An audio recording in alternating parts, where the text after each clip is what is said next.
We're in the 70s here on the valley floor, 59 in Tehachapi, 60s for much of the rest of the mountains, some 70s in Isabella, Kernville, and down into all of our mountain locations. Seeing a little bit of cloud cover coming through. We'll have more of those clouds pushing in from this monsoonal moisture as it all wraps around this high pressure. So just like we had yesterday afternoon, some cloud cover passes by, some scattered showers, some isolated thunderstorms, mainly in the mountains to our north today.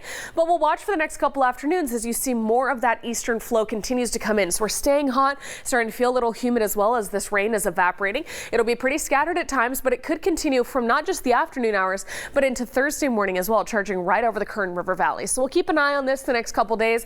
Call it just passing clouds here on the valley floor. We're too hot to see any rain, trying to get all the way down. And we're also trying to break those 100s. It's been in the triple digits the last 2 days. Today 99, tomorrow 100, Thursday 101. Okay, that's still well above average, but we're back to seasonal low 90s by Saturday, and then 80s with a fresh breeze Sunday. We're staying in the 80s through early next week, and this is fantastic because we haven't seen the 80s since the end of June. So by then it's been more than 70 days that we've just had 90s and 100s out there baking bakers. So it's really exciting to have just a little taste of fall coming our way. Kern River Valley 90s, you see the clouds, that slight chance of showers the next couple days, and then 84 by Sunday. Tehachapi and Fraser Park, you're going to fall to the 70s with those fresh winds this weekend.